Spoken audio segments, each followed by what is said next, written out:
Hello, everybody. Welcome back to another episode of the Classic Quest podcast. This is the show where we break down the classic hip-hop albums track by track, giving our thoughts and opinions on every single song, recognizing who we are doing this. We see ourselves in the mirror too, and we go through these albums and we just try to discover it on our quest to understand why certain albums are amazing. And that's just the goal of what we do over here, conversational style. My name is Holden Stefan Roy. I am your lady fan, Bonnie. Today we will be discussing the Esham album, Closed Casket, as requested by Mr. DJ Black Hurricane from the Patreon squad.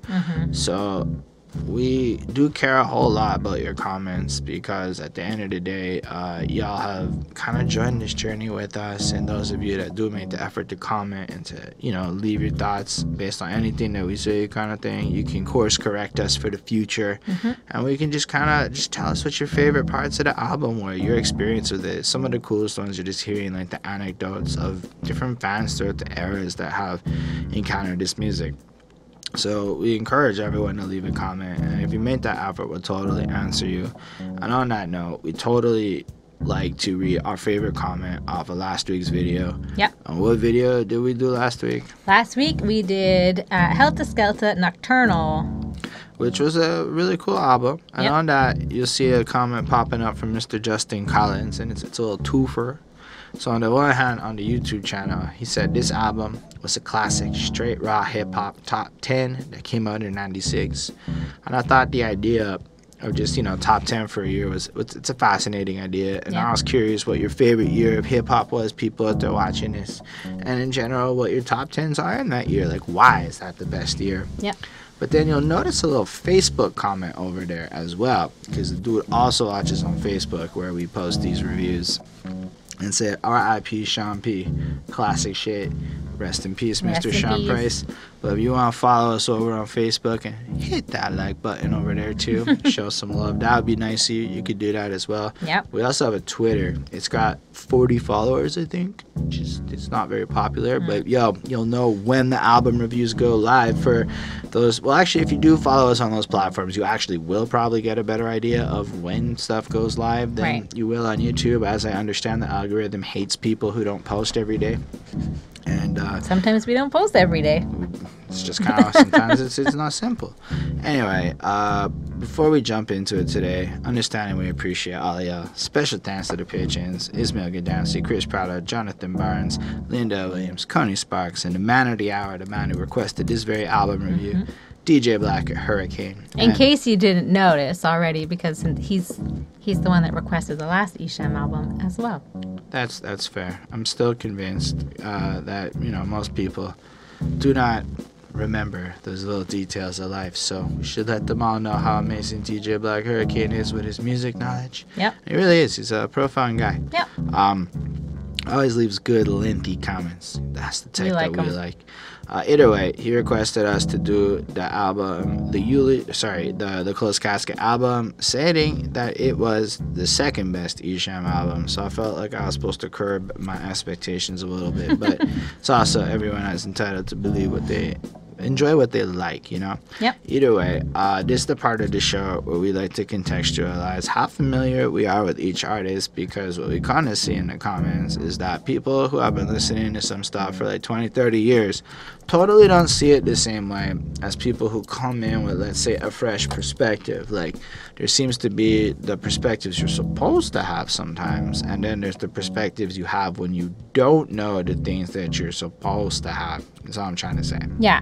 We're the don't know what we're supposed to have perspective. Because, I don't watch, reviews and stuff like that before, going into albums. I don't check out what other people's thoughts on things are. So often, we're going in just straight blind. Yeah, I'm not really...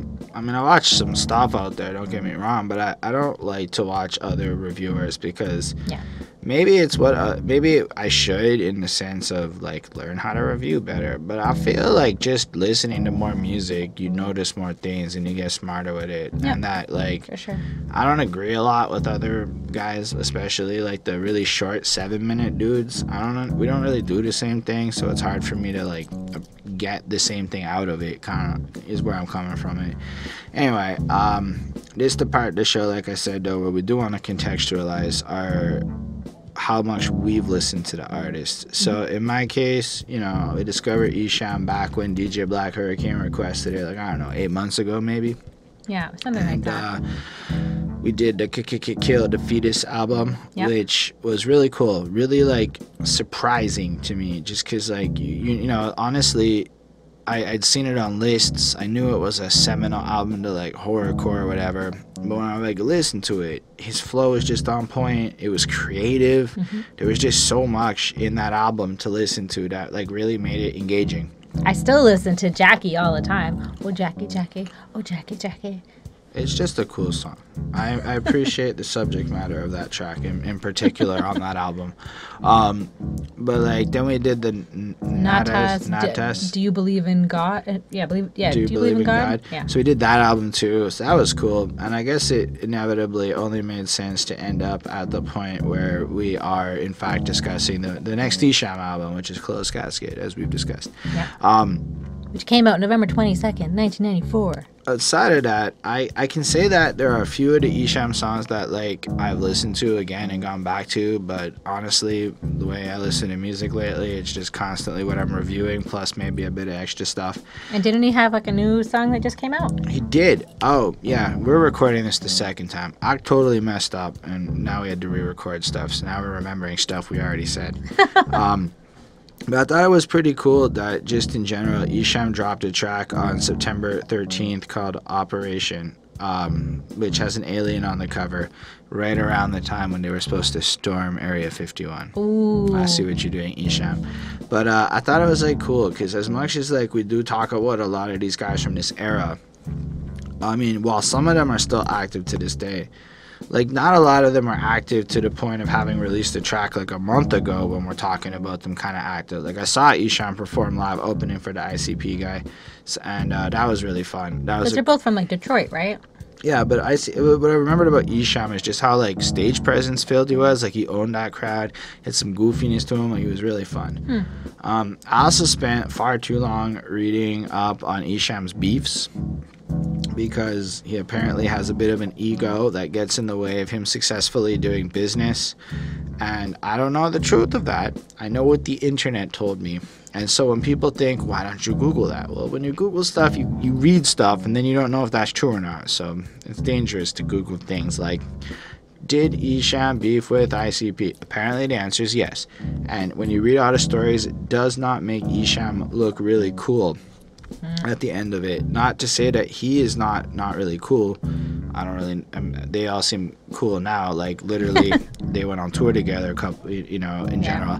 But it was more like reading it. Esham kind of sounds a little petty in the situation. Is what I'm trying to say.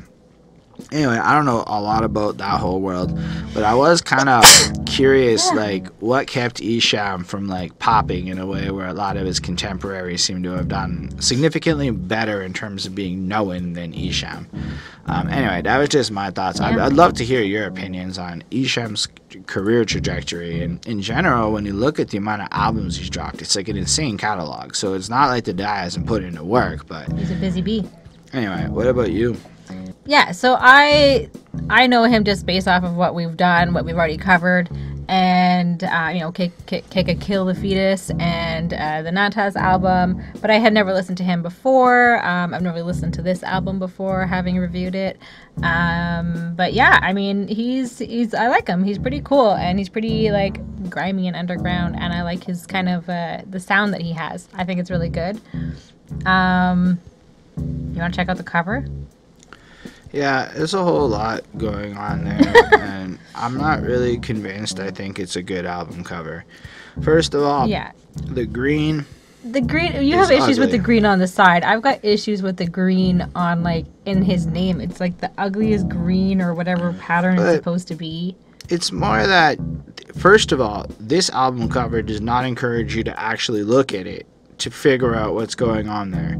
It's like 3 pictures or something like that seem to be like on top of each other. There's like a casket, I'm guessing, in the middle. I don't really see this casket. I see a bunch of flames. I see a man burning on a cross, and I see matching. I see like one of the things looks like a match, like the one of the top part of the cross. But then there's like a rose that's across it. So is that a rose? Like it seems like. Oh, it could be a rose. That does look like a rose now. Like there's something. There's a hand and an apple covering his dick.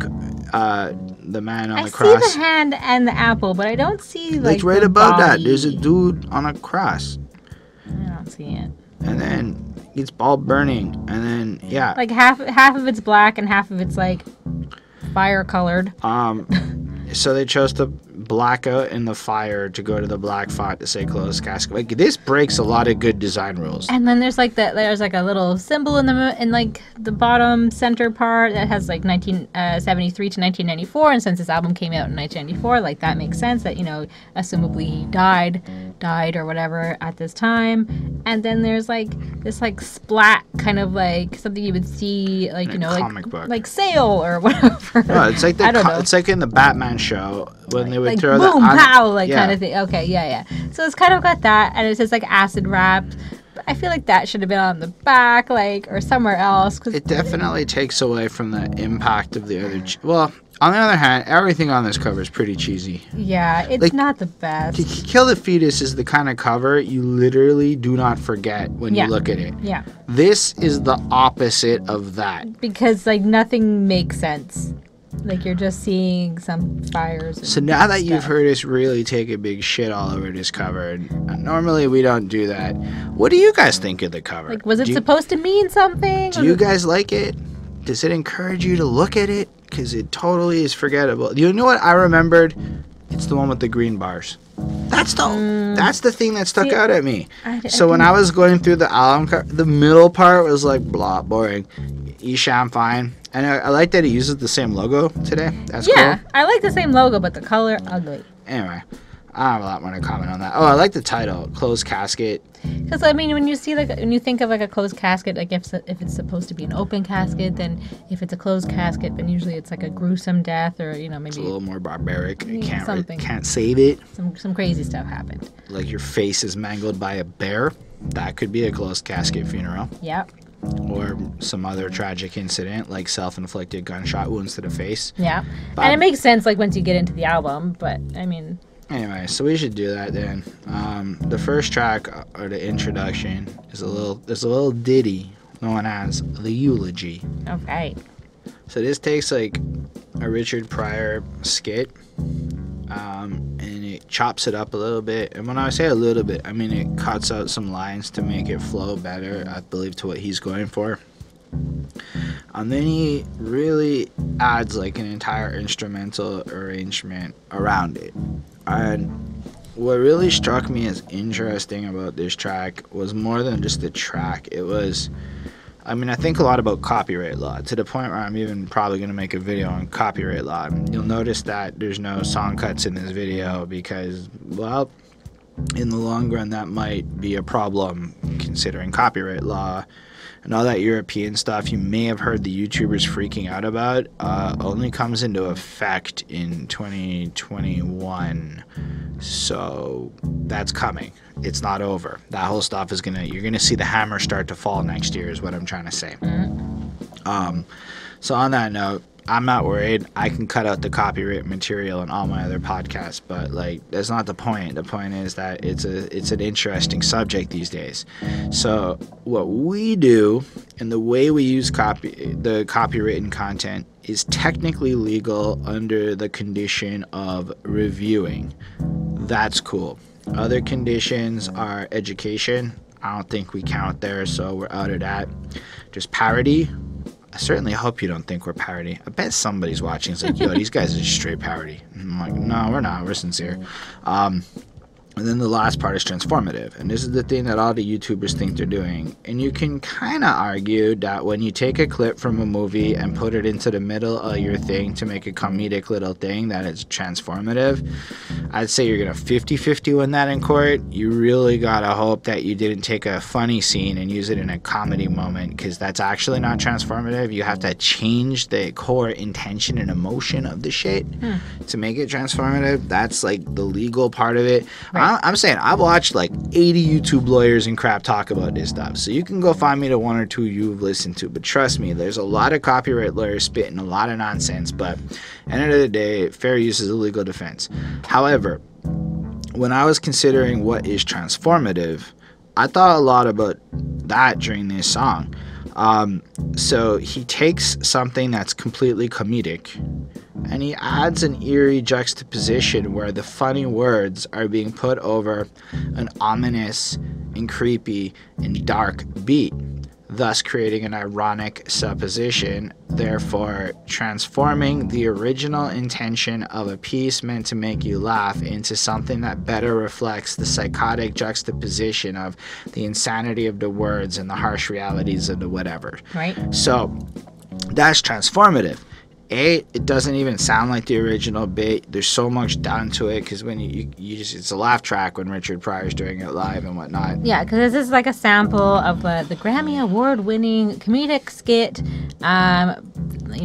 Eulogy by Richard Pryor. From the album Is It Something I Said? And like, I didn't even know that they did that, so I thought that was pretty cool.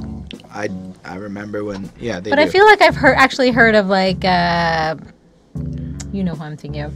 Weird Al having won like some comedic thing at the Grammys, which I didn't I think realize. like Chris Rock's won, and like these guys, like it's a category every year. Like Adam Sandler's won recently, if I'm not mistaken. Okay. You know, these guys, they put out albums, and it's just their comedies kind of on a CD, and then they do whatever with it.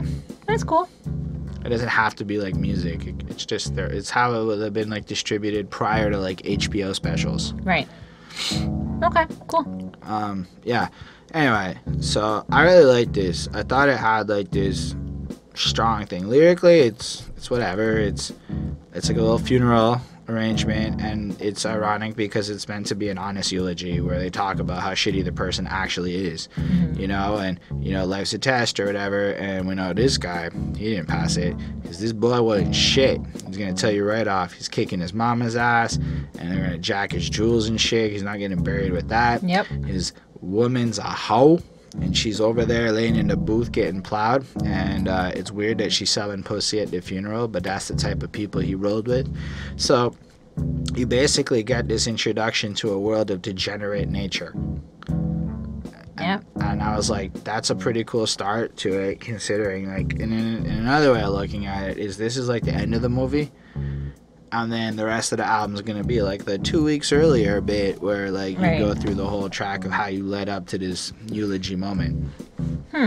Yeah, I mean, it's really cool. I mean, it has like kind of like a creepy like beat that's like well done like over it, but it definitely like sets the tone. And while taking something, I mean a lot of people, from what I've heard, I've never actually, but a lot of people have watched Richard Pryor or know of him. And like this is probably, you know, something that was funny and familiar and popular, and it's really cool to see how he took it and made it new and kind of like eerie, scary, whatever. And it was pretty good, and it definitely, like I said, sets the tone for like the whole rest of the album. Yeah, I gave it a 4.5. I thought it's a good example of not only how transformative works, and it made me wonder, did he have to clear the sample for Richard Pryor? You should totally be clearing the sample for anything else he did, because that's music and it's all fucking weird like that. But I wondered if the way he used it, could he have dodged having to clear that sample for Richard Pryor, because I think he could have won in court under copyright law for the vocal sample, but maybe I'm wrong. I'm curious about that. Yeah, 4.5. I gave it a 4.35. All right, next up is a track called The Wicketshit Will Never Die. That's right. By Esham on the album Closed Casket. How do you feel about this track? Well, it's like, here it is. Like basically it was kind of like as soon as I heard it, I was like, oh yeah. Because it definitely has like a super sick beat. It gets like, you know, your head nodding like right away. It sounds like creepy and dark, and like he comes in and he is spitting hard, and like on like with like the beat, like there, it's just like super sick. Like the whole thing's really cool. He's kind of saying that, you know, he's dangerous and crazy and he's the sickest rapper, and he's here to stand up to the white supremacists, basically, which is something I haven't heard before. And I think that there's like, I don't think I've ever heard a rapper like singing about that, and I thought that was kind of cool, and like the KKK and stuff like that, and he's kind of like there to like shut them down, and I thought that was kind of cool. So, I mean, overall, I think this is a pretty great song. I gave it a 4.4 on 5. I feel like there's more to be said than that. Yes. First of all, let's talk about the sampling. So, something caught my eye in the Genius. They credit the sampling, or somebody said it samples nothing but a G thing. And I'm like, okay. So I listen for it. And I swear, it is like a freaking half a second right before the beginning of the second chorus thing, and you hear it right before Chami Chong comes on and starts talking about an album or whatever. He interrupted my album. And it was clever, right? Because it starts off like this split second of the start of the song, and you're waiting for it to like drop, and then Tommy Chong's telling you interrupted the thing, and I'm like, huh. That I'm pretty sure it's Chong. Cheech has a very different voice in my experience. I also like the doom doom doom kind of arpeggio driven bass line, which I thought was nifty. It just kind of sticks in your head like a little earworm. Yep. It's a trick I believe he does overuse on this album, but it's still a good trick, and it makes your track a little sticky. And then there's some guitars that like kind of peak up in the beat and stuff, and I was like really listening to the production, and I think that the production is in fact really, really stellar, really, really interesting to listen to. And then as far as the rhymes go, I had a very mixed feelings. Like parts of it are like, damn, he's just exactly the same fucking guy doing almost exactly the same thing, which is really fun. But like, so as a person listening to him, I'm bumping my head. As a guy, like just thinking about it, I'm like, okay, 1, 2, 3, 4, 5, 6, 6, 6. Here comes the voodoo. What you gonna do with my crew? Back from the dead once more again. Fucking up the flow again. Fuck it, here we go again. And I'm like, I'm not a big fan of people who start songs like, yo, we back here. That's a lot of, anyway, it's fine. Because he like comes back with interesting shit, like not long after. He starts us off with honestly some boring crap, but then he justifies how he fucks up the flow again when he's like, coming through like The Exorcist, next to this you get put on my shit list, pro-lifers get dissed, you can't fuck with this. And I'm like, that's interesting, because I bet there's a legitimate side of him that's taking real political shots at these guys by bringing them up.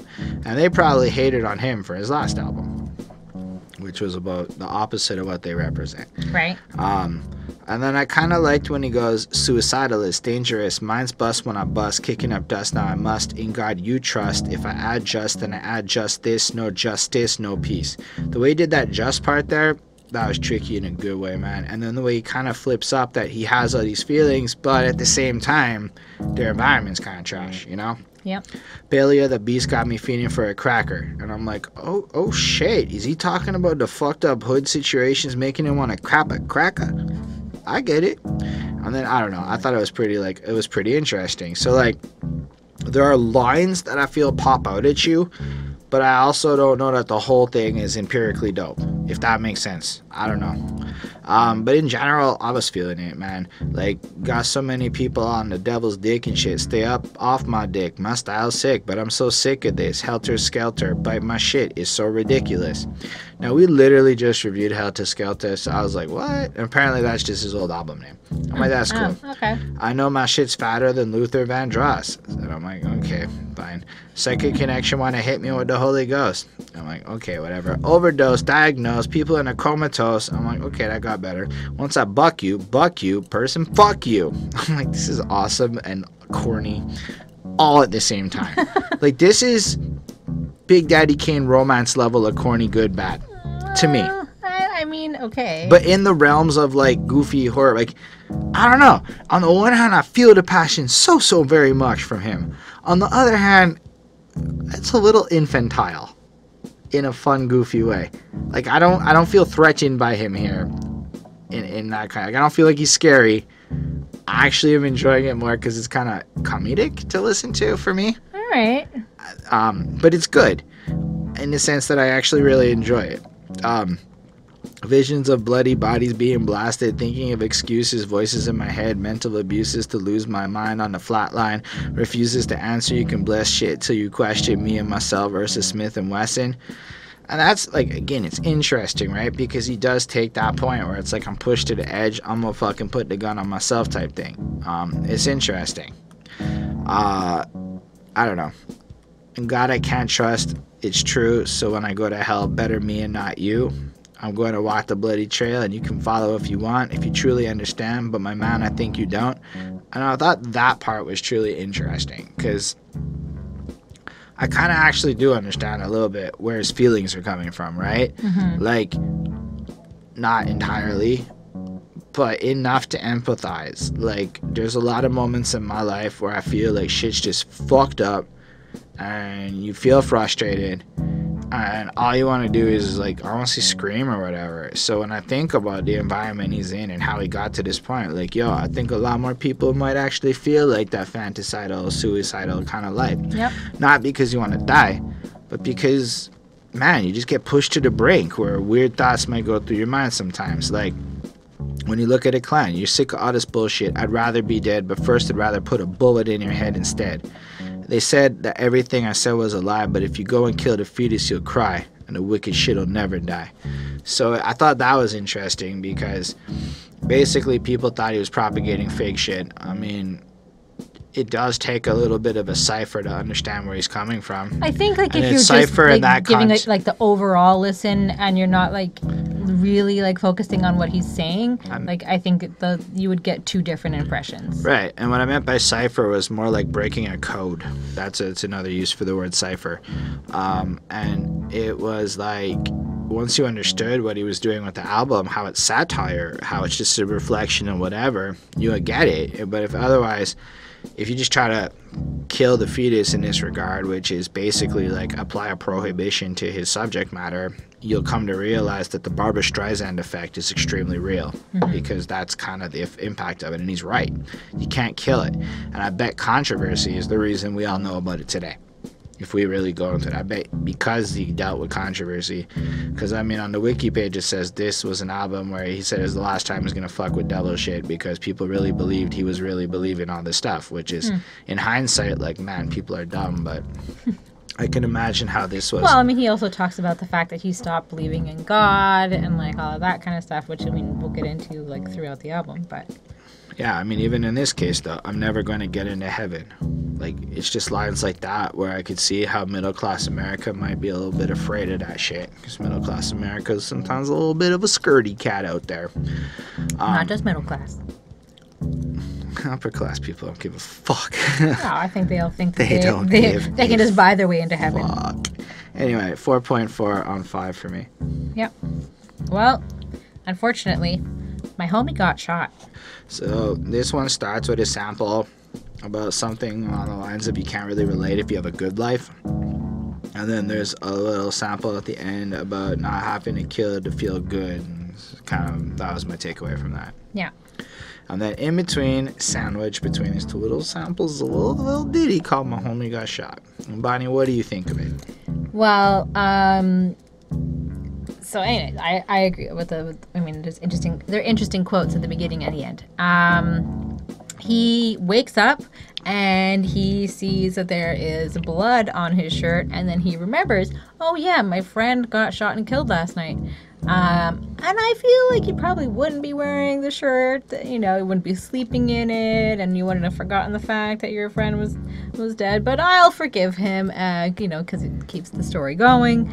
So his friend got shot in a drive-by type of a situation, and it definitely like the song that has like a really like dark and grimy feeling to it. The chorus gets like altered, like my homie got shot. Like it kind of is like when somebody. It's Ice Cube. Right. But it sounds like it's in like a slow motion type of a situation. Like, you know, when you're watching somebody in a movie and they're like realizing like what happened, like kind of slow motion like that. And to me, it felt like maybe like it was him speaking like when he realized what happened, kind of, you know, if that makes sense to you. Like it makes sense in my imagination. Like it's just like my homie got shot. Like I can imagine it's like it's him, it's Esham saying it, and using that as like a warped sort of realization for what happened, I guess. So that's kind of like my thoughts.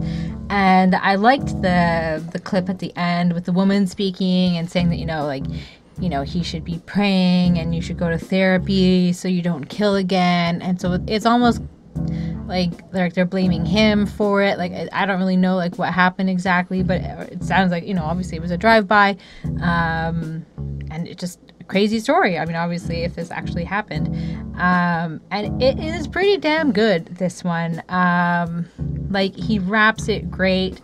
The story is kind of sad, obviously, and like, but like at the same time, it's like got this great beat, and like the clips that he uses are very deliberate and fitting, and it kind of adds to like the story. And I think that this is definitely one that I'll be listening to on the regular. I give this a 5 on 5. I did not like it that much compared to that. So I got confused, I'll be honest. In the first verse, it's pretty clear what's going on, you know? And I like this one more rapping-wise. I feel like it's less shock value-y in the sense where I don't feel like he's trying as hard to say some crazy shit. No, this sounds like something that maybe actually happened. It's more story-driven, and I really feel he's got a handle on story-driven stuff to, like, excellent points. Yeah. Woke up early Sunday morning before I could get out of my head. Anyway, that whole part's fine. So his homie whipped out a heater, 9mm, and, you know, said, "Don't fuck with me, guys," who were disrespecting, and then they came and got some revenge. Bullets flying, his head got blown off, his homie got shot, and he's a gunner, and that's the chorus. And then, so in the second verse, we see how the homie fell to the ground. I knew he was dead by the painful look in his face, blood stains on my shirt.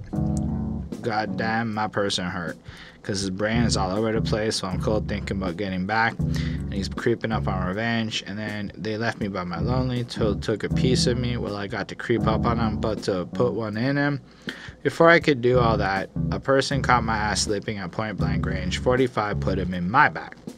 My homie got shot. And then I'm like, wait, is he trying to pull like a Trixie here? Is he trying to imply that somehow he killed himself, or he's the homie? Oh. Or, like, he killed his friend. Like, I don't understand. It's like how the cover. We're just trying to understand how what the he's fuck trying to say. that linked everything. Or if it's just like, well, now I'm dead too. My homie got shot. I'm getting... Like, I don't know what the fuck happened at the end of this track. I couldn't figure it out. Okay. I'm still perplexed.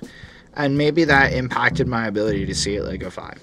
The other hand, I really think the beat is really well constructed, and it's like a quick little story, and it's cool to just right off the jump. You get goofy shit, and then you get a cool story to give you a good array, plus you got a creative intro.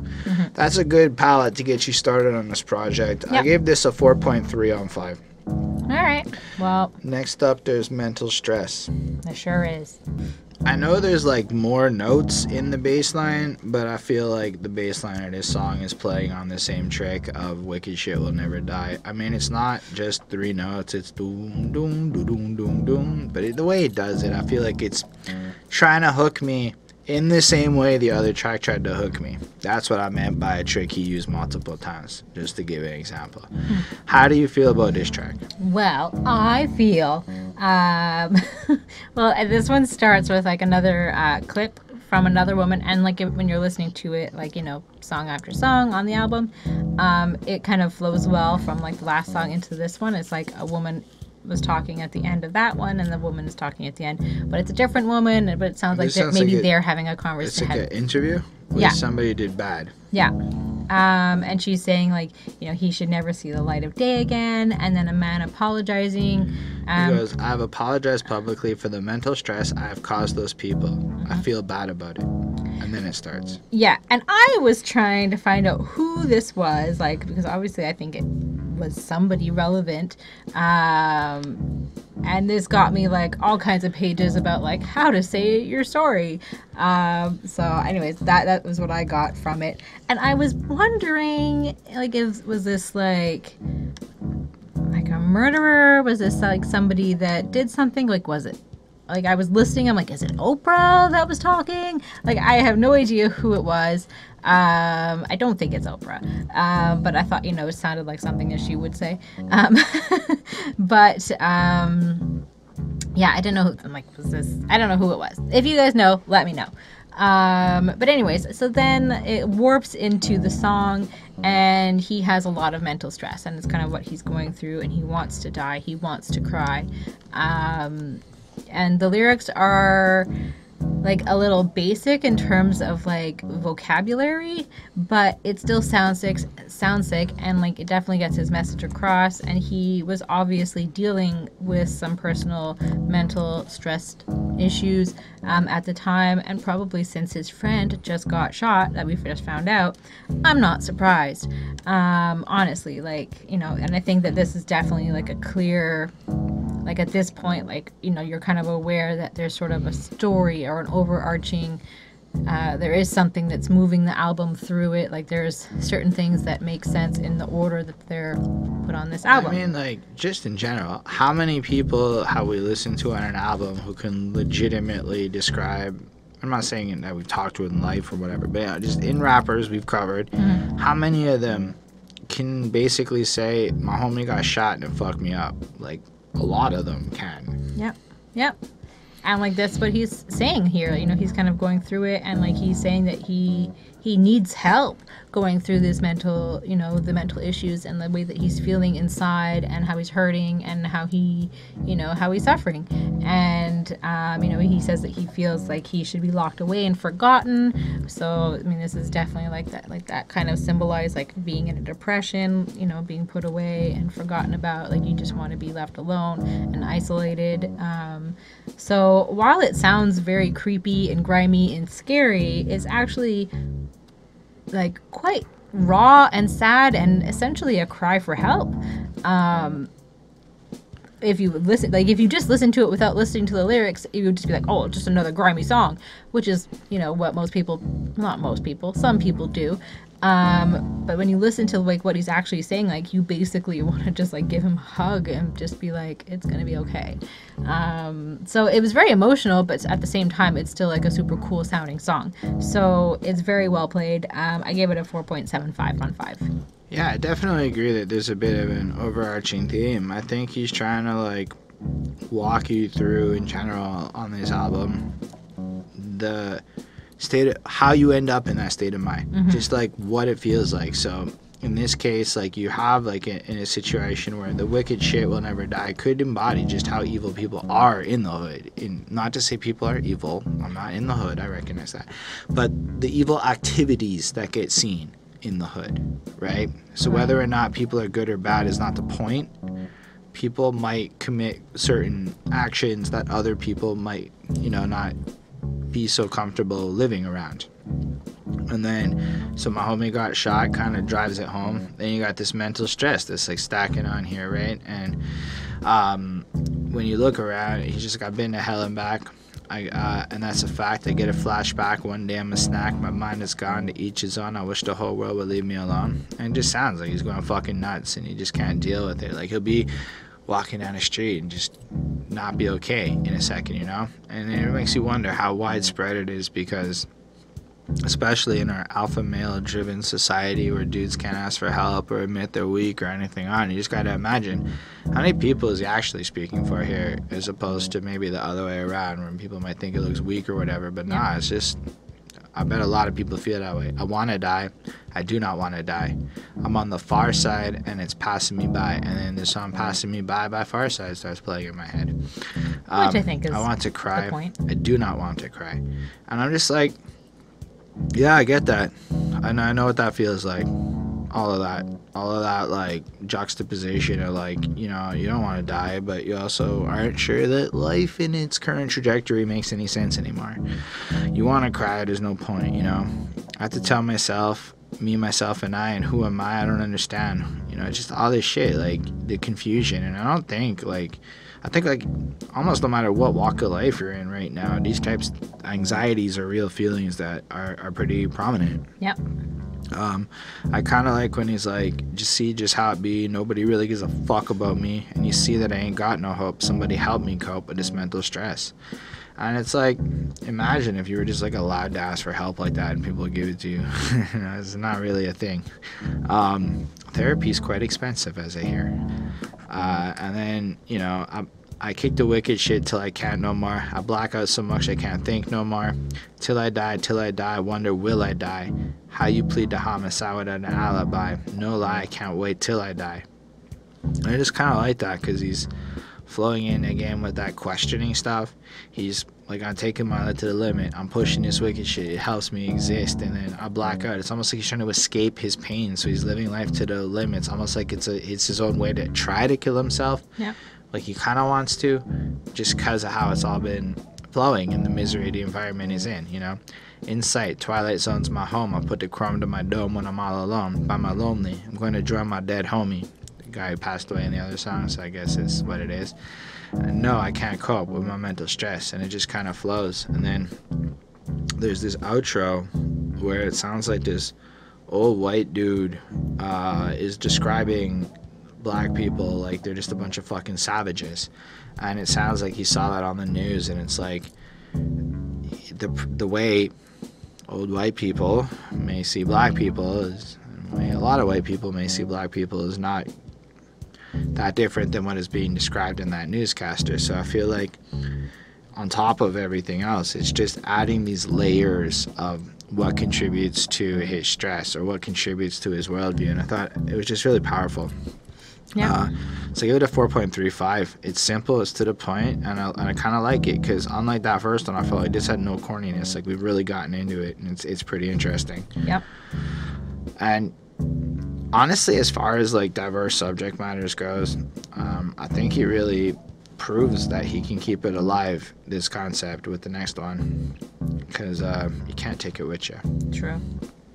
This is the classic, material possessions are pointless, so you shouldn't pursue them and waste your life through violent pursuits of acquisition of wealth, because fundamentally, when you're no longer on this planet, you can't take it with you. Which, that's right. I know I'm saying it like that, but this is not like a profoundly, like, out of nowhere track, all things considered, in terms of insightful, deep philosophy being dropped on us. Well, I mean, he's talked about dying, and, like, this is sort of like, you know, he's realizing, okay, maybe I don't have a lot of things, but, you know, I'm happy with myself, and I'm happy, or maybe he's not really happy at this point, but he's maybe happier than those people who are living greedily. And, like, this is something that I say all the time when I'm trying to, like, get rid of stuff. I'm like, I can't take it with me when you die, Bonnie. Like, you're not, you know, it's not coming with you. So just get rid of it. And, you know, if I'm like, oh, should I keep this stupid little thing from blah, blah, blah? So that's just kind of what, like, I try to focus by saying that kind of thing.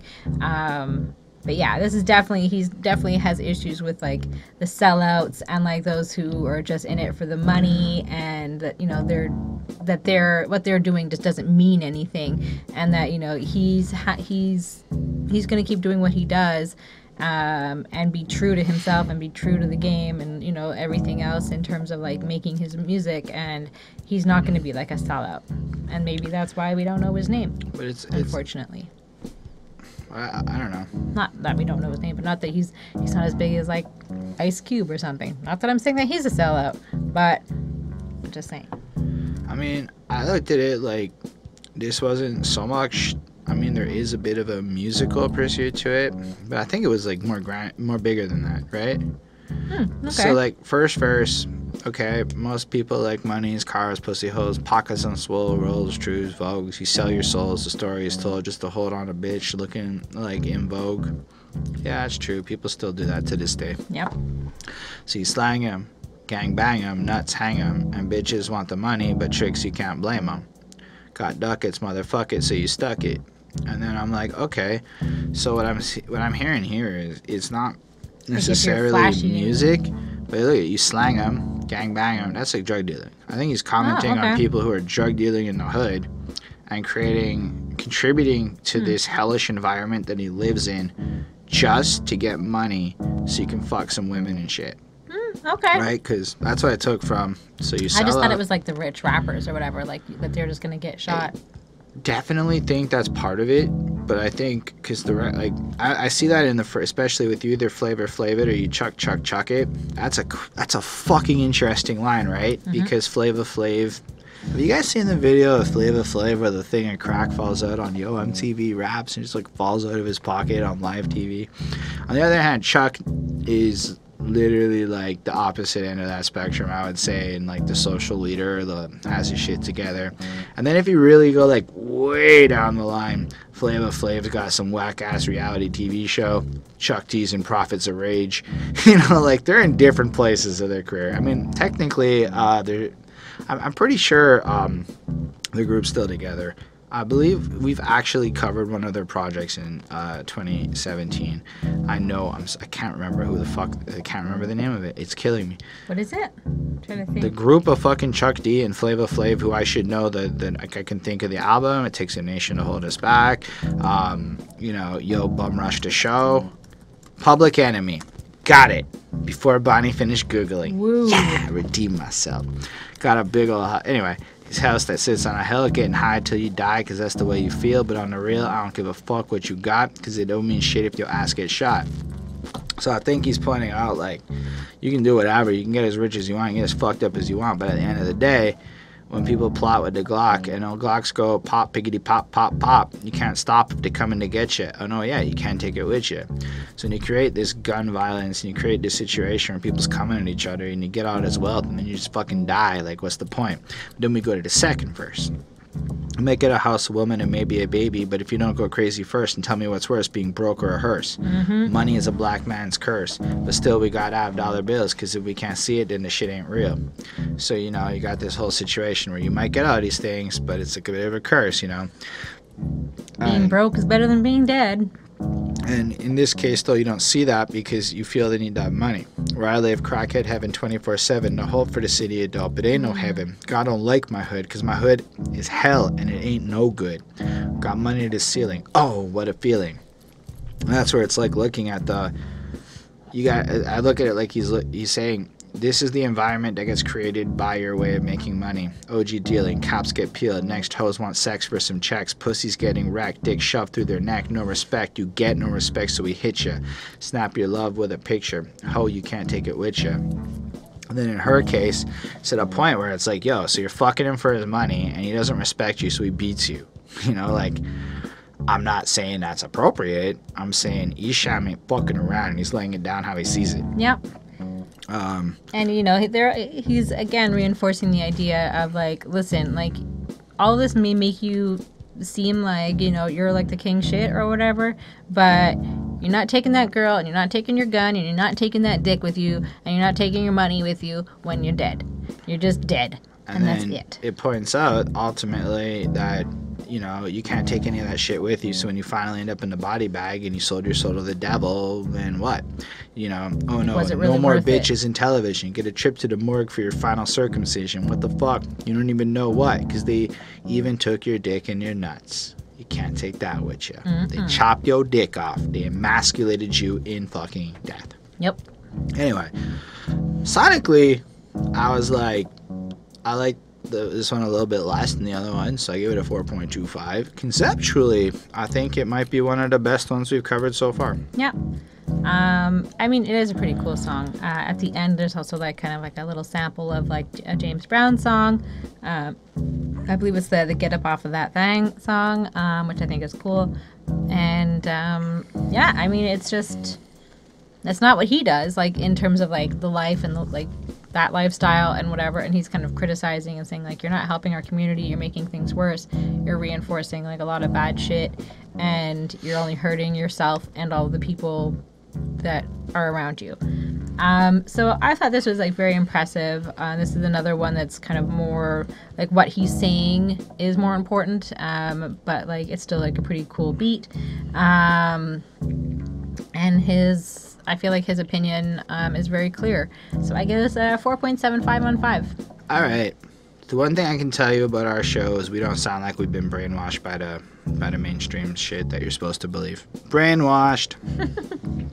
Boom, boom, boom, boom. Anyway, this one has a hook I find kind of obnoxious, but it's really sticky, you know? Getting brainwashed like every day. I'd rather be dead than fade away. Yep. And I'm like, okay. And that's an interesting point, right? Because it's another look at life if you're just getting brainwashed, if you're just being attacked. And you gotta consider, this is pre-internet TV. They were really being brainwashed. Whatever we think we're getting with our news ain't nothing like the old timies got when the government lied to those motherfuckers. Yo, just imagine. This wasn't like the 90s when there was like the House Hippo commercials and they told you to be careful. You mean the 2000s? Or was that in the 90s? I feel like it was like late 90s. Because this was in the 90s. But this was early 90s. This was 94. It's not that. Early 90s. Where I was going is I just try to picture it, right? See, today, Fox News says something. Google, and then I know the truth, or more of the truth, or something. More of the lies. More to see if Fox News is full of the sensationalist twists on it, at least. You can see the left versus the right. You can see things a little bit better. Now, this isn't new for me. Since I've been an adult, this is my normal. I just wanted to say House Hippo ad came out in 1999. Great. So the 2000s. Have you not seen the House Hippo ad, Americans? If not, it is a Canadian ad. It is amazing. We should definitely link it down below. I'm going to send it. We might do that. Yeah. If we forget, comment. And then, I just picture like you're watching the TV. People, you have like the news and all this, and you believe it's real for the most part. Like I'm sure a lot of people believed the news based on what I talked to those people in the 40s. They seem to really put a lot more stock in news than I do. In the 1940s? No, the people who are currently in their later 40s, okay, who like grew up in this era, they have a very different perception to the news than I do, and the government than I do. And they believe things like the government has their best interest at heart and weird concepts. Is that a real thing? If you're an older middle-class white male, you'll believe it because it's so far been the truth about you. Cha-ching! I said older middle-class white males. That's it. Well, you can judge me like you want, but like most of these politicians, when they do, I'm watching the Canadian debates, they didn't really talk about poor people. They mostly talked about middle-class people of a certain area where maybe now it's more diverse, but once upon a time it wasn't as diverse, if you catch my drift. It's that group of people. Was it that little bit of indigenous discussion, no? Honestly, if you guys want a really good 2 hours of comedy, put on the Canadian election debates that just happened. It was like funny. You guys might find it funny because of how soft it was. I thought it was funny because of how like rap battle-y I felt it. Like they were going in, they were well researched. Everybody was saying like, "Wow," I'm like, why are they just allowed to interrupt each other? Like it's so not anti-Canadian or whatever to do that. Yeah, just talk over each other. There was a lot of that. But either way, so brainwashing in that era, I suppose, like literally everywhere you go, you're being brainwashed. I mean, it's not that different today, except I think that more people are aware of the active brainwashing efforts made against us. You know, that's what's different, is more people are aware of it. Yeah, we're a little less ignorant to it. Because really we're bad at it. Didn't we just do a review, California Ghost King just have a song called Brainwashing? It's possible. Lots of brainwashing happening these days. It's true. Media's fucking lying to a lot of people. And even like to a degree, we're pushing the agenda, whatever the fuck we believe on this review. In a sense, you could say we're trying to make the point that whatever we're saying counts. That could be construed as No, I don't think we're brainwashing you. I don't think we're that good. But hope not. You could go down that path. No, but there's like deliberate fucking efforts from media corporations to brainwash people into sensationalism. Not as nefarious as everyone thinks. It's just that sensationalism's good money. It's really just about the money.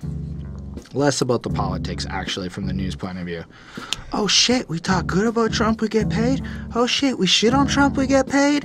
That's how these people are thinking. It really isn't support of Trump. It's what will get these people watching. It's their little drug that they're laying out to America and Canada. Because, yo, I don't think we know anything about our own freaking government, but we can all tell you about Trump.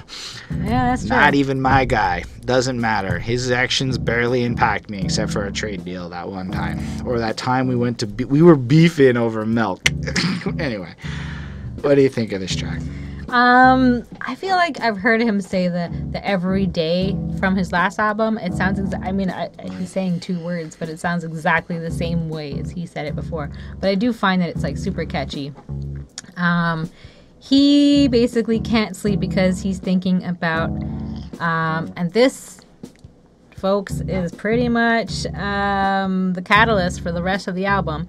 So he's thinking about the girl he liked and how, or loved, I'm guessing. He actually probably loved her. And how she went and slept with his best friend, or with his friend. And so he's obviously very sad about that. And he's basically not having much luck in life right now, unfortunately. His friend died. He's, got issues in the hood. His girl cheated on him, and like that was that. It sounds, I assume, I didn't hear anything more about her, so I assume that was that. Yeah, so he's just kind of talking about getting brainwashed every day, and no, but it's really funny. Let's go to verse 2. Now, who's that person getting brainwashed? Never, ho. I'm too clever, ho. So you can't have that impact on me, but I'll write an album about you. Yeah. Oh, yeah. Did I say that? And it's almost like he's kind of thinking like, well, maybe she's just brainwashed into becoming a hoe or something like that. Well, I took it like, of, like she the lifestyle. uses her hoery to brainwash men into getting what she wants. Yep. And he's kind of trying to say, yeah, men is falling for the vaginas all the time. It's still true. That does happen. Yep. Anyway. He'd rather be dead than fade away. And that's the chorus. So yeah, he's basically saying that he never had like a real girlfriend, just like, girls that he's fucked and has, just quick relations with.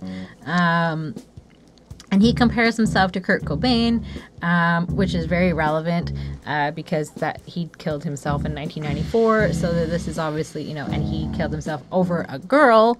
So basically the same sort of situation. And he said, basically wants to do that as well. He wants to shoot himself just like Kurt. So it's almost like if somebody had helped Kurt, or if he had asked for help or whatever, there wouldn't be like other people being like, well, not that I'm saying that like it's like, I don't think Kurt Cobain was a very special case. Yes, but he was just, I think it was just like how huge he was, and just like and now we're just assuming Courtney didn't do it.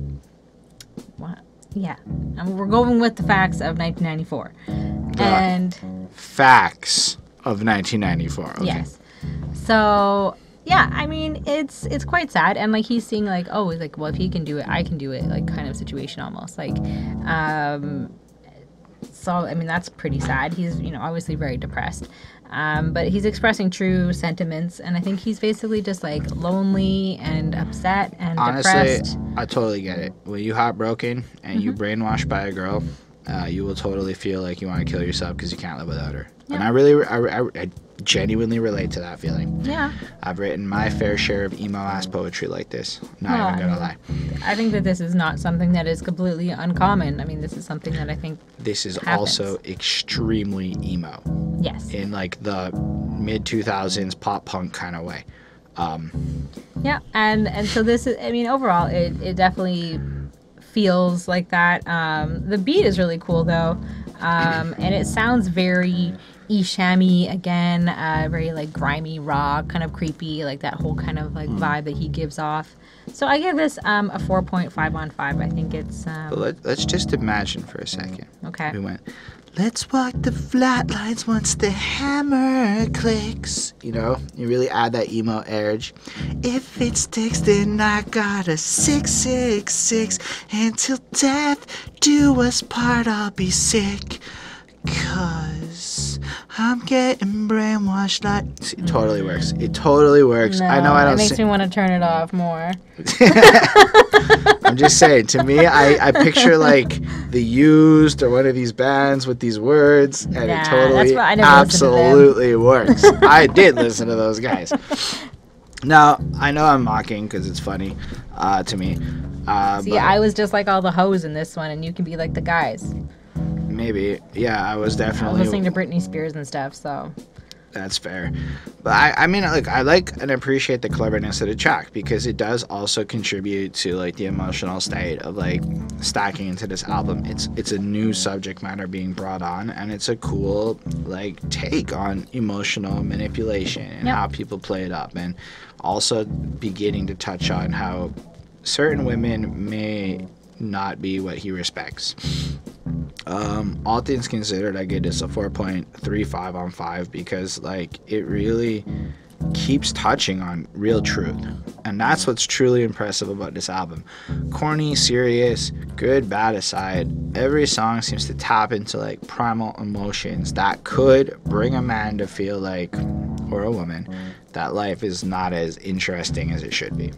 Yep. In other words, did you give your grade? Yep. It could drive you to suicide. This is really good. Like, I feel like we were listening to really interesting, and then it switched to, like, whoa, this is really well made. Just all the samples put together, the beat, like, forget about the verse. By the time the verse kicks in, I'm already in love with this track. Like, just vibing. It's got, like, the first time you're really, like, vibing with, like, that smooth bop to it. You know what I mean? Like, this isn't so jagged. It's so left field. It's so fun. It has, like, the clip nice from, like, sounding. the Beastie Boys. It's, like, kind of mixed into it. So it kind of, like, gives you, like, that kind of, like, fun, like, more, like, Beastie Boys feel, I guess. And then he's, like, just comes in. Once I start up my mind, get in, let's take a spin, let me drive you to suicide, I'm gone with the wind. And I'm like, I love the way he juxtaposes like that. Lyrically, you're going into some places where it's almost like the adventure to killing yourself and committing to that is, like, joyful because this music is honestly inviting, like, you want to go on this drive. Like, everything else is so bad that once you finally reach this point, it's fun. I'm like, that's art in a cool way. Like, it's really well done. You know, and my mind travels through space and time. If you find me, you see me, and you can't because you're blind. I deceive like Adam and Eve. Like, huh? I guess Adam and Eve's a deception story. You can't believe that I made the rhythm breathe. Your eardrums bleed. I'm like, you're pushing it. We didn't go that far with you, dude. I guess. My ears are not bleeding is what I'm trying. I mean, it's pretty good. Might be one of my favorite. Since the song started, this is absolutely the favorite song since we've gotten into the songs that I've heard so far. Because if you knew me, you would know for sure. So let me know, drive you to suicide, and then keep on shocking the place, and then it is that sample, and it's just really cool. Almost like, yeah, I'm Esham. I'll bring you to suicidal thoughts. Come ride with me, and let's talk truth. And that's kind of the impact I take from it. Like, you know what? So from the one hand, you could look at it like he's trying to kill you. On the other hand, I feel like he's trying to create a vibe for you to relate to. And that I really dig. You know? Yeah. Once I decide I don't want to live no more, well, I guess I got to do what the devil tells me to. He dropped a song about a month ago. He never hit that point. Just throwing it out there. Thank goodness. Voodoo. It's the kind of wicked. Not wicked. Wicket. Really wonder how I'm going under. Can you feel the pain? And it's just so smooth. He's smooth as hell on this one, you know? He's fucking riding that shit. Like, anyway, once you cock the hammer and come along to the ride, I'll see you on the other side and let me drive you to suicide. And then it's just like, man, and then the hook comes through. And then there's this really fucking short verse. Pop goes the weasel, shotgun blasted, hole in my head, funeral, closed casket. Oh, right, because if you're blowing your face off, you're going to have a closed casket. Mm-hmm. Dead body laying on the bathroom floor, so I don't got to worry about the pain no more. And as much as we might want to mock some of the themes, because it's serious subject matter, and that seems to be a thing you do, suicide rates for dudes is seriously going on the up and up in ways that are concerning in all sorts of walks of life. So, well, and men or boys, men, whatever, are more likely to do something drastic and final like shooting yourself in the face, whereas, you know, women are more likely to take pills or something like that, and you know, where we may die, but maybe somebody will be able to like pump our stomach fast enough. So according to Malcolm Gladwell in his September 2019 book that just came out, suicide is a paired condition thing. Men do have a glorification of shooting themselves. So you're going to pick a method of how you're going to die. This is maybe a little bit too much, but you pick a method of how you want to die, and you will only kill yourself with that method, statistically speaking. So yes, women didn't like the violence, and a lot of the female poets that were... Because I didn't carry guns. No, it had nothing to do with that. They looked at the men who had the courage to shoot themselves as like heroes, and they were just cowardly women, so they needed a woman's way to die. And it actually like drown themselves or whatever.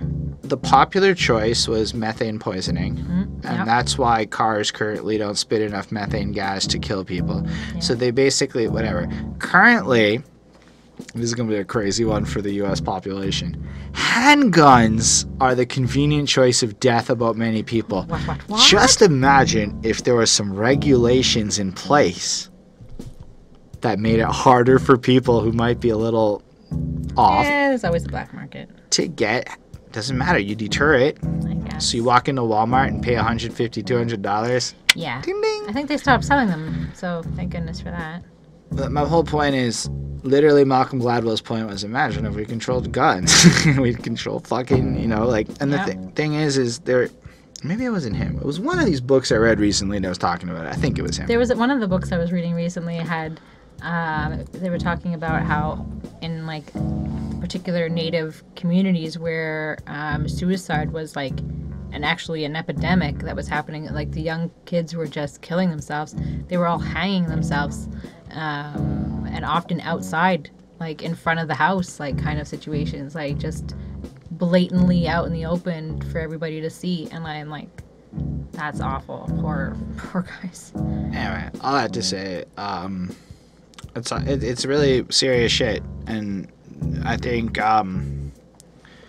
we need to really reapproach how we deal with this stuff. Yeah. And maybe not have so many guns so easily available for everybody. And I'm not trying to judge like a hood situation. Like, I actually understand why, like, there are grandmas who carry heat in the middle of Chicago for protection and shit. And so it's not like against the concept of guns. I'm not anti-gun. I'm anti-easy access to gun at all costs, and then you can keep that shit armed all the time. Like that. It's just... Canadian gun regulations are mad different, so you're not even allowed to get... I think it's also too that essentially because of that we're ignorant to the fact of the reality of, you know, a day-to-day life that includes guns. Maybe, but on the other hand, I think what's really the big differentiator to me is the amount of education that goes into being allowed to own a gun in Canada that doesn't seem to exist in the States. Like, you can't just get a gun. You gotta go through a process to get a gun. It's not our inalienable right to have a gun. That's just not how it is for us, and that's totally fine. Anyway, I just wanted to touch on how it is kind of interesting that he's kind of touching on so many different things that might be so relevant to today to so many different people that won't even talk about it in this like satirical album in '94, which is pretty cool, the universality of what he's saying. I get it a 4.5 on 5. Yeah, I also gave it a 4.5 on 5. I mean, it's, you know, he's going to drive you to suicide. The mixing at the beginning was really cool, and like and on the chorus, like it's just like really well done. And basically now he's feeling really suicidal. He's kind of facing the fact that he actually has to do it. And he's sort of listening to the devil that's talking to him, and kind of like, you know, if there's like a devil and an angel on your shoulders, like he's definitely listening to the devil. He's feeling that kind of influence. He's feeling more negative and dark, and you know, willing to you know, talk about it and wanting to do it almost, where it's like almost like a dream. It kind of sounds like, you know, where he's going to drive you to suicide. He's just going to drive you and it's going to happen. Like, it just kind of seems like he just, maybe he's spaced out or something. Like, he doesn't really know what's going on. Like, but he's still feeling like the anxiousness of it, and like you can feel like the anxiousness in like the beat, and like because it's trippy and happy at the same time. Like maybe he's like taking drugs or something. He's just trying to like get out of like his mind. Like he's just sort of like floating away, sort of. Like that's just kind of like how I was imagining it. And then the fact that he talks about, you know, shooting himself, and then, you know, having the closed casket, and, you know, obviously that's ties into the album title. And, you know, he's saying that, you know, he's dead and he's not hurting anymore. And I think that this is like one of the pivotal parts of this album, is that, you know, this is where he really just, he wants to kill himself. And that kind of carries forward a good chunk of the rest of the album. So, yeah, I mean, it's the beat, again, the beat is super sick and it's great, and it has like this fantastic flow to it, but the story is definitely sad, but it sounds happier than it is. So yeah, like I said, I give it a 4.5 as well. All right, so let's talk about some chatty ass people. Let's. All right, how do you feel about Natas on this track? I like him. Which one? I like. Oh, not Natas. Sorry, I thought you meant Esham. See what I did there? Yeah. Because we've got Mastamind, who is at the beginning. He's got on the first verse, and I definitely was like, "Who's this guy? He's not as good as Esham." I mean, he was fine. And then on the second verse, we've got TNT, so I think he's definitely not as good as Esham. Yeah, and so I like Esham definitely, and I think that they're both sort of talking about the same sort of thing, that, you know, chatty ass guys, and I think that they're basically like snitches, like those are the ones who are going to get like caught, and like I think that was sort of like the gist of it. And maybe they're looking for, like, the guys who shot his friend. Like, I wasn't sure, like, I wasn't really sure what, like, this song was about. Like, I mean, I understood what it was about, but, like, I didn't really get it, if that makes sense. And I wasn't really a fan of the features, so it wasn't really enjoyable for me to listen to too much. And, like, I felt like the story and the beat weren't really there for me. I don't know. There was just something about this one that I wasn't like a huge fan of. I gave it a 4 on 5 because I think it was still well made. But I liked Esham's part, but I didn't really like Mastamind and TNT. So, like, I think Mastamind starts us off with absolute filler. I mean, like, it's not punny or interesting. It's just filler. Like, it ain't shit wicked like this wicked shit. I know what he's trying to do there, because you'll see me like go nuts when people pull this type of move off when it's clever, but I'm like, that's not that clever. I mean, it's an okay start, but what comes next is what makes it clever. You want me to kick this shit? Well, let me kick it, bitch. Lost it. Like, he set it up, but not so much. Like, you want me to kick this, you know, like, instead of that, he could have been like, you want me to kick this shit? Well, you know, and then play it up on the wicked or something like that. Like, something to like, it just seemed like a really freaking lazy rhyme. No. And then here he is, that person who's so mysterious. You dying to know who I be. You so curious. What? Not really. Yeah. You say, how can I be down? How can I be liked? How can I ever be wicked on the mic? Hey, yo, I'm so sick of this shit. So I'm sick with this here. It's so ridiculous. I'm like, this isn't that good. This is actually really, like, not good. I don't have better words to put it. So, like, I don't know who the fuck he's talking about copying this. No, listen. I actually really liked him on the Natas album.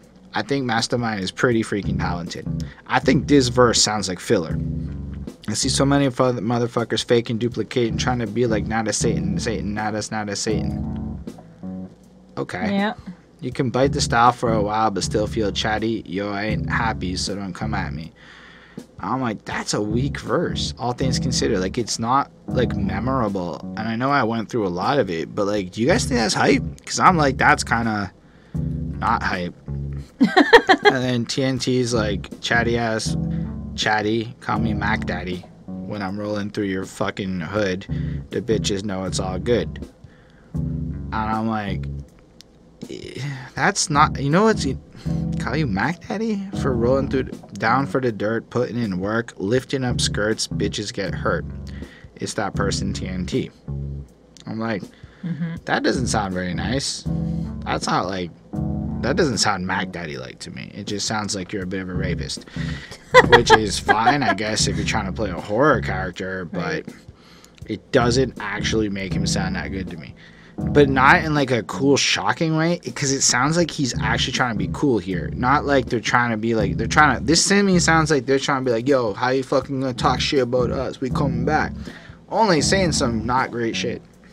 Bitch, you better recognize. Fucking with the voodoo child. Bitch, you could be paralyzed. Keep my fucking name out your mouth before I blast you. Nobody asked you. I rose like Casper. Boom, boom, boom. Bitch drop dead.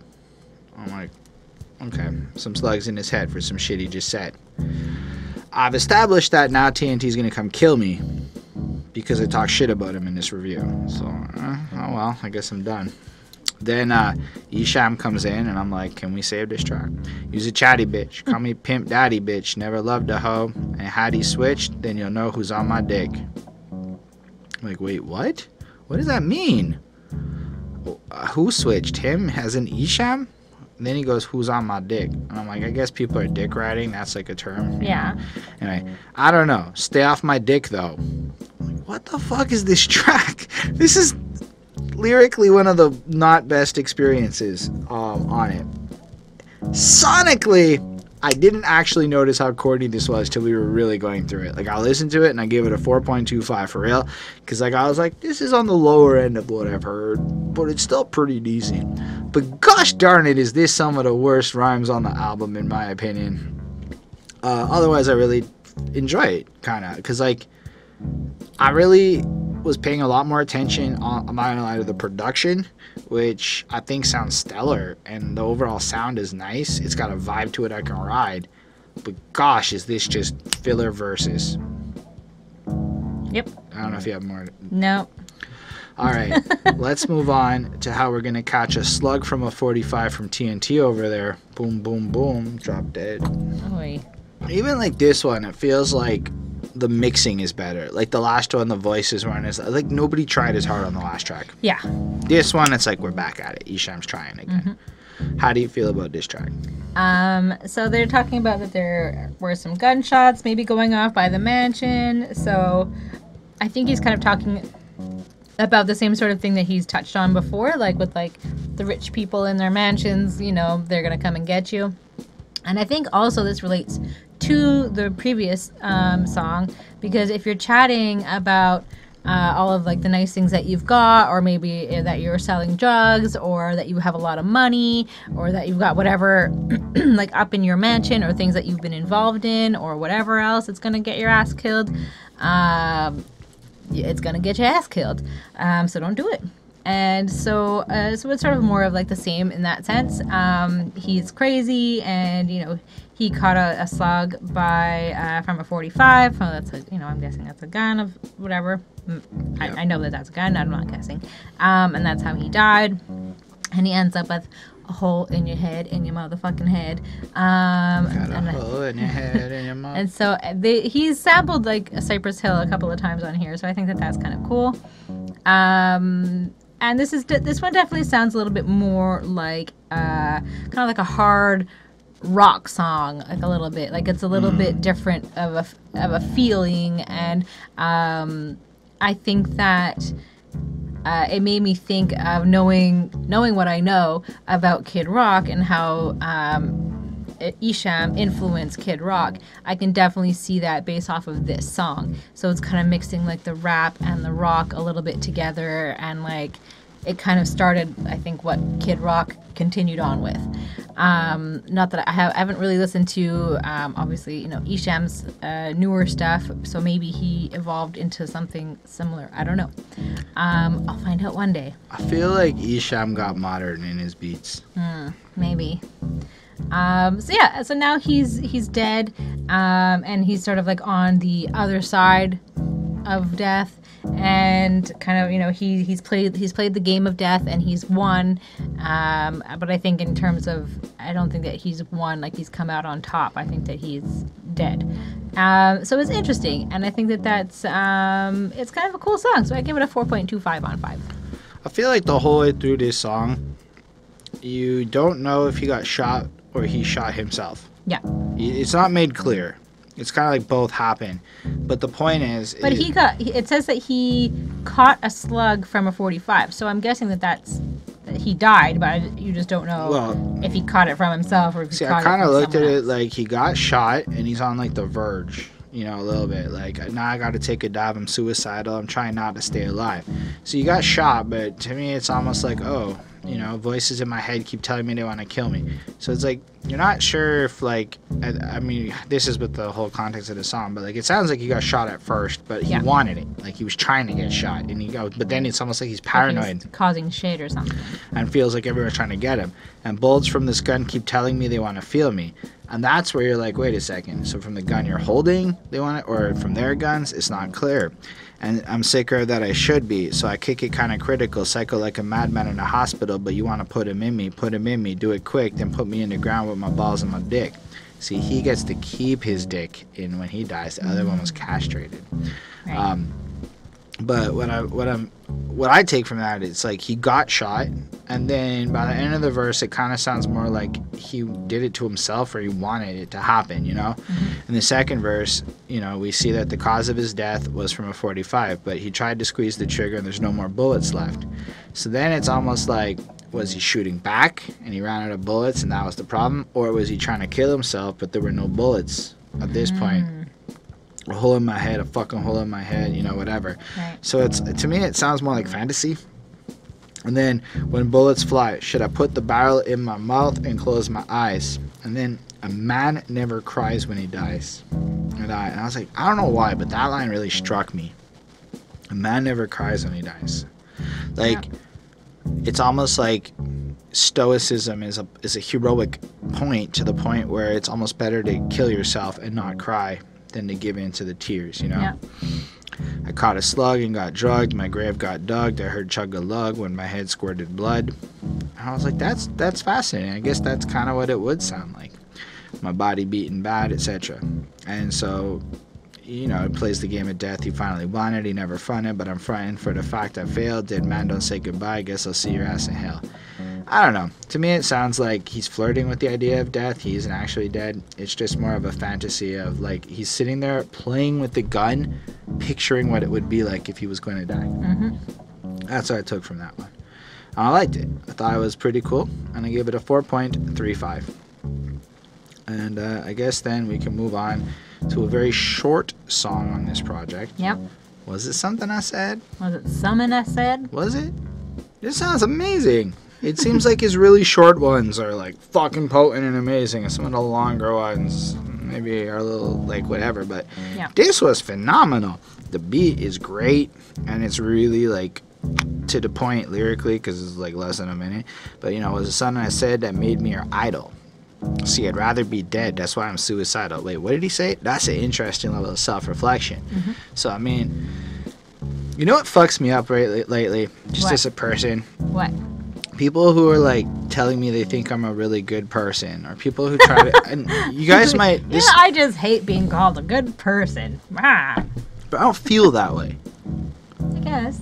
I don't feel the way people see me, and a lot of people, mostly because I go to work full time, and I'm talking about my work colleagues, will look at me and be like, "Wow, he makes rap music and he podcasts and he's so blah blah blah and he speaks what's on his mind." So to a lot of people, they look almost up to my personality in a sense that I represent things they wish they were braver about. And in my head, I'm like, yo, I'd rather be dead by comparison.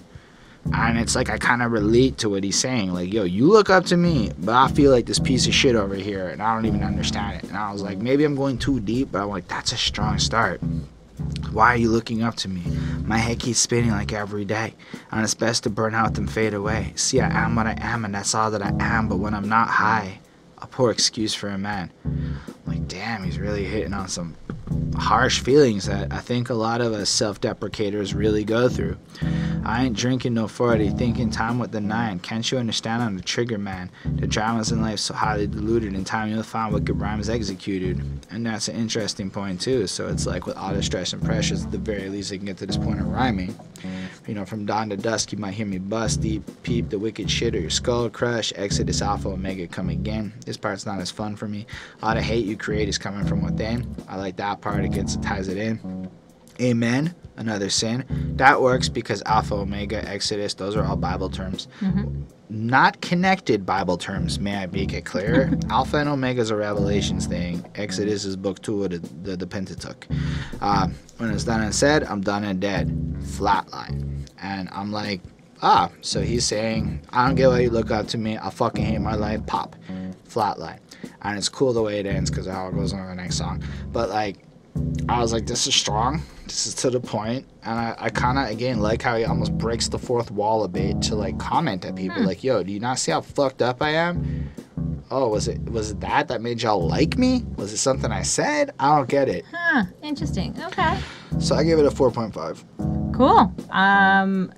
Wow, I took it differently, I guess. I just thought that he was talking about, like, the sin is that he killed himself, and but like he's aware of his behavior, like he's sort of like aware of what he's done, what he's talking about, what he's going on about.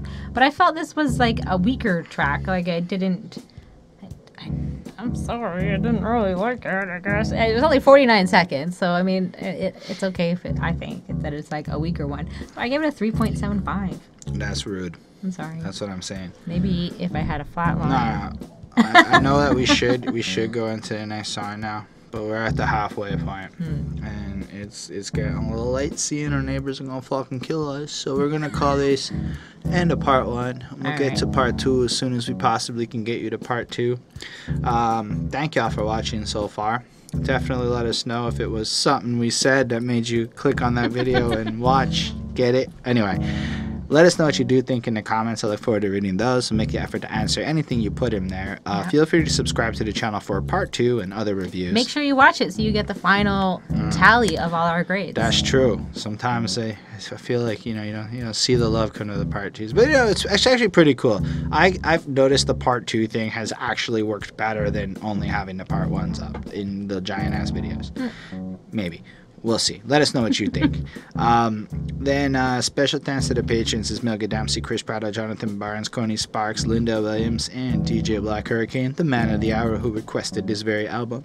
They get to tell us what albums they want to see us review, but they also helped us get a new camera. They're going to be paying for our Squarespace subscription that I'll be taking care of real soon.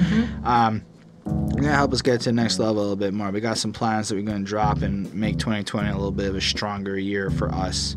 And that's dope. So if you want to support us, it's the best way. I'm going to be releasing an album next week. That's right, me, this guy. You can check the track I dropped on the channel very recently. It's called Jargon Nonsense. We're going to stream the album live here. It's not half bad, I'd even say. Wednesday, the next Wednesday, the 16th, around 8-ish, 7:30 p.m. We're going to stream the album live here on Behind That Suit. So stay tuned. Very excited about that. It's been a couple of years in the making, so I look forward to seeing what y'all think about that. You can catch me on the Spotify's and shit. Anyway, that's enough of that. See y'all soon. Live long and prosper. Bye, guys.